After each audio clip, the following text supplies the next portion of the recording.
శ్రీ గురుభ్యో నమః. శ్రీ మహాగణపతి నమః. సింహరాశి వారికి రాబోతున్నటువంటి గురు పౌర్ణమి నుండి 4వ తారీఖు అమావాస్య వరకు ఎలా ఉండబోతుందని చూద్దాం. ఈ యొక్క పక్షకాలం అంటే 15 రోజుల కాలంలో వచ్చినప్పటికీ ముఖ్యమైనటువంటి మార్పులు వచ్చినప్పటికీ బుధుడు వక్రత్వం పొందడం అనేది 22వ తారీఖున, శుక్రగ్రహం మార్పు 31వ తారీఖున జరగబోతుంది. రవి శుక్రుడు కలిసి వ్యయ స్థానాల్లో, అదేవిధంగా జన్మరాశిలో బుధుడు, ధనస్థానాల్లో వచ్చినప్పటికీ కేతువు, అష్టమంలో రాహుగ్రహ సంచారం, సప్తమంలో శని వక్రత్వం పొందబోతున్నాడు. అదేవిధంగా ఈ రాశి వారికి వచ్చేటప్పటికి గురువు వచ్చేటప్పటికి రాజ్యస్థానంలో కుజుడితో కలవబోతున్నాడు. ఇటువంటి గ్రహస్థితి రాశి వారికి ఎటువంటి ఫలితాన్ని ఇస్తుంది అనేది చూద్దాం. ముఖ్యంగా వచ్చేటప్పటికి రాశి వారికి విద్యార్థులు వచ్చేటప్పటికి గురువు యొక్క అనుకూలత అనేది కొంచెం తక్కువగా ఉన్నందువల్ల కొద్దిగా కష్టపడి చదవాలి. కాకపోతే వీరికి కొంచెం అనుకూలమైనటువంటి ఫలితాలు ఈ యొక్క వారంలో 22వ తారీఖు నుంచి రాబోతున్నాయి. బుధుడు వక్రత్వం పొందడం అనేది కొంచెం అనుకూలించే విధంగా ఉంటుంది. జన్మరాశిలో బుధగ్రహ సంచారం అనేది మాట సరళంగా తయారవుతూ ఉంటుంది అన్నమాట. అదేవిధంగా బుద్ధి వికాసాన్ని కూడా పెంపొందించే విధంగా ఉంటుంది. కానీ ఈ రాశి వారికి వచ్చేటప్పటికి మనం గమనించినట్లయితే రాజ్యస్థానాల్లో ఉన్నటువంటి గురువు, కుజుడు ఇద్దరు అంత యోగకారకమైనటువంటి స్థానంలో లేరు కాబట్టి విద్యార్థులైతే మనకు కొద్దిగా కష్టపడి చదవాలి. ఆరోగ్యపరంగా అనుకూలమైనటువంటి సమయంగా ఉంటుంది. ఆలోచించే విధానాల్లో మార్పు అనేది ఉంటుంది. కెరీర్ పరంగా ఒక అనుకూలమైనటువంటి ఫలితంగా చెప్పొచ్చు. సత్సంబంధాలు ఏర్పరచుకోగలుగుతారు. విద్యా సంబంధితమైన విషయాల్లో కూడా చురుకుగా ముందుకు రాగలుగుతారు అన్నమాట. పోటీ పరీక్షల్లో కూడా కొంచెం చురుకుగా పాల్గొనడం అనేది జరుగుతుంది.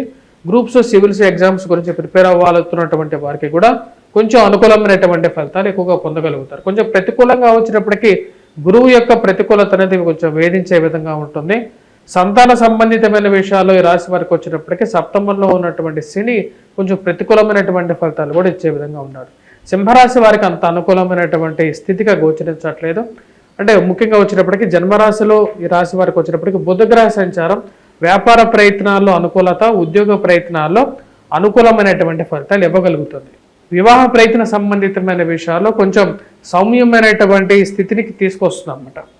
సప్తమంలో శనిగ్రహ సంచారం వక్రత్వం పొందుతున్నప్పుడు వివాహ జీవితంలో భాగస్వామితో సత్సంబంధాలు మెరుగుపరుచుకోవడానికి ఎక్కువగా ప్రయత్నం చేయడానికి చేస్తారు. సంతాన సంబంధితమైన విషయాలతో పాటు ప్రేమ సంబంధితమైన వ్యవహారాలతో కూడా కొంచెం అనుకూలత అనేది పెంపొందించుకుంటారు. ఈ రాశి వారికి ధనస్థానంలో ఉన్నటువంటి కేతువు, అష్టమంలో ఉన్నటువంటి రాహువు కొంచెం ప్రతికూలంగా ఉన్నారన్నమాట. అష్టమంలో రాహుగ్రహ సంచారం అనేది జీవిత భాగస్వామి ఆరోగ్య సంబంధితమైన విషయాల్లో ప్రతికూలంగా ఉండే విధంగా ఉంటుంది. కానీ ఈ రాశి వారికి వ్యయ స్థానంలో ఉన్నటువంటి శుక్రుడు ఫైనాన్షియల్ రొటేషన్స్లో, స్పెక్యులేషన్స్లో కానీ మూమెంట్ అనేది పెంచుతాడు అన్నమాట. అంటే డైలీ రొటేషన్ అనేది బాగానే ఉంటుంది. దానికి ముఖ్య కారణం శుక్రుడు వ్యయ స్థానంలో ఉన్నా సరే యోగిస్తాడు. శుక్రుడు యొక్క దృష్టి అనేది షష్టమంలో ఉన్నప్పుడు శత్రు సంబంధితమైన విషయాల్లో కొంచెం అనుకూలత అనేది పెరగగలుగుతుంది.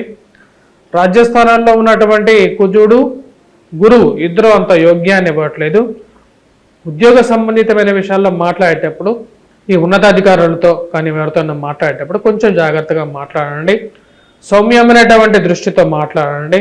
అనవసరమైనటువంటి ఖర్చులు తగ్గించుకోవాల్సినటువంటి ముఖ్యమైనటువంటి సూచన. వారాంతాల్లో అంటే ఈ 2 వారాల్లో చూసినట్లయితే మనకు మొదటి వారాల్లో కన్నా 2వ వారాల్లో వీరికి శుభమైనటువంటి ఫలితాలు ఎక్కువగా పొందగలుగుతారు. అంటే మొదటి వారంలో కొంచెం తక్కువగా ఉంటుంది. 2వ వారంలో వీరికి కొంచెం అనుకూలమైనటువంటి ఫలితాలు ఎక్కువగా పొందగలుగుతారు. ఇటువంటి గ్రహస్థితి వీరికి కొంచెం అనుకూలమైనటువంటి ఫలితాలను ఎక్కువగా 2వ వారంలో ఇస్తూ ఉంటుంది. మొదటి వారంలో కొంత తక్కువమైనటువంటి ఫలితాలు ఇస్తుంటుంది. రాశి వారికి వచ్చేటప్పటికి మిగతా విషయాలు, వివాహ ప్రయత్న సంబంధితమైన విషయాల్లో గురుగ్రహ బలం అనేది చాలా ముఖ్యం. రాబోతున్నటువంటి 21వ తారీఖు నుండి మనకు వచ్చేటప్పటికి గురు పౌర్ణిమ ఎంతో శ్రేయస్కరమైనటువంటి దినం. గురువు యొక్క అనుకూలత అనేది సింహరాశి వారికి తక్కువగా ఉందన్నమాట. సింహరాశి వారికి గురువు యొక్క అనుకూలత పెంపొందించుకోవడం కోసం గురుగ్రహ మంత్ర జపం చేయండి. మనకు ఆది గురువు అయినటువంటి వ్యాసుడిని పూజించడం, అదేవిధంగా వచ్చేటప్పటికి మనకు ఆది శంకరాచార్యులు గారు కానీ పూజించినట్లయితే కొంచెం అనుకూలత అనేది ఎక్కువగా పొందగలుగుతారు అన్నమాట. ఎందుకంటే ఆది శంకరాచార్యులు గారు వచ్చేటప్పటికి జగద్గురువు, ఆ జగద్గురువు అద్వైత సిద్ధాంతకర్త. ఆ స్వామివారిని పూజించినట్లయితే గురువులకే గురువు కాబట్టి జగద్గురువు అయ్యారన్నమాట. ఆది శంకరాచార్యులు గారు చూపించినటువంటి సిద్ధాంతాన్ని మనం ఇప్పటికే అనుసరిస్తున్నాం. అంటే అన్ని మతాలు అంటే హిందూ మతంలోనే ఎన్నో మతాలు ఉండేవి ఒకప్పుడు. ప్రతి ఒక్కరూ ఈవెన్ గ్రామ దేవతల్ని అందరినీ కూడా మనం పూజిస్తాం. అదే మన సంస్కృతి కాబట్టి గురు పూజ చేయండి. గురువు యొక్క అనుకూలత పెంపొందించుకోవటం గురు పూజ చేయాలి. గురు పూజ ఎలా చేయాలి అంటే మనకు ఇంట్లో పెద్దవారైనటువంటి వారు అంటే ముఖ్యంగా మన తల్లిదండ్రులకి పాదాభివందనం చేయొచ్చు, వాళ్ళ కాళ్ళకి పుష్పాలను సమర్పించి నమస్కారం చేయటం ఎటువంటి తప్పు లేదు. మీ యొక్క గురువులను పూజించండి. పుస్తక పఠనం ఎక్కువగా పెంపొందించుకోవటం, కాన్సన్ట్రేషన్ ఎక్కువగా ఇంప్రూవ్ చేసుకున్నట్లయితే గురువు యొక్క అనుకూలత అనేది బాగా పెరుగుతుంది. అదేవిధంగా మానసిక బుద్ధి బాగా పెరుగుతుంది అన్నమాట. ఇటువంటి పరిహారాలు ముఖ్యంగా చేసుకోవాలి రాశి వారు. వైవాహిక జీవితంలోనూ మరియు అదేవిధంగా విద్యార్థులకి పరంగాను విదేశీయానం చేయాలనుకున్నటువంటి వారికి కూడా అనుకూలత కోసం ఎటువంటి పరిహారాలు చేసుకోవాలి అంటే దుర్గాదేవిని ఎక్కువగా పూజించాలి. ముఖ్యంగా బిజినెస్ పరంగా ఆపర్చునిటీస్ అనేది ఈ 2 వారాల్లో 2వ వారంలో కొద్దిగా రావడానికి అనుకూలంగా ఉంది. ఫైనాన్షియల్ రొటేషన్స్ బాగా పెరగడానికి కూడా 2వ వారంలో అనుకూలంగా ఉంది. ఈ రాశి వారికి ముఖ్యంగా వచ్చినప్పటికీ కుజుడు యొక్క అనుకూలత, గురువు యొక్క అనుకూలత అనేది కొంచెం తక్కువగా ఉంది. మరి అదేవిధంగా వైవాహిక జీవితంలో వచ్చినప్పటికీ రాహుకేతువుల ప్రభావం అనేది కొంచెం ఎక్కువగా ఉంది. కేతువుకి వచ్చేటప్పటికి ముఖ్యంగా డబ్బు నిలబట్టడం కోసం, స్థిరత్వం పొందడం కోసం. ఎందుకంటే ధనస్థానంలో కేతువు ఉన్నప్పుడు డబ్బు సరిగా నిలవదు. వచ్చిన డబ్బు ఏదో విధంగా ఖర్చు పెట్టడం, ఈఎంఐలు కట్టడం, అది కట్టడం, లేకపోతే ఏమైనా జరుగుతూ ఉంటాయి అన్నమాట. అంటే డబ్బు సరిగా నిలవదు. దానికి ముఖ్య కారకం వచ్చేటప్పటికి పాపగ్రహమైనటువంటి కేతువు పాపస్థానంలో ఉన్నాడు అన్నమాట. కేతువు మంచి స్థానంలో ఉంటే శుభగ్రహంగా కూడా మారుతాడు. సో కేతువు ధనస్థానంలో ఉన్నాడు కాబట్టి వినాయకుడిని ఎక్కువగా పూజించండి. ఓం గం గణపతియే నమః అని చెప్పే మంత్రాన్ని మనం ప్రతిదినం పఠించండి.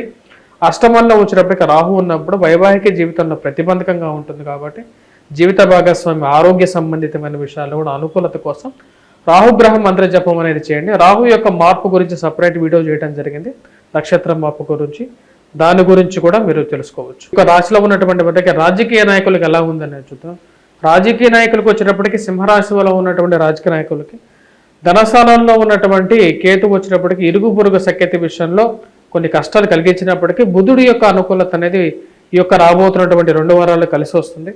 ముఖ్యంగా వచ్చేటప్పటికి సౌమ్యమైనటువంటి మాటలు, అదేవిధంగా ఇరుగు పొరుగు సఖ్యత విషయంలో కొంచెం అనుకూలతను కూడా క్రియేట్ చేసే విధంగా ఉందన్నమాట.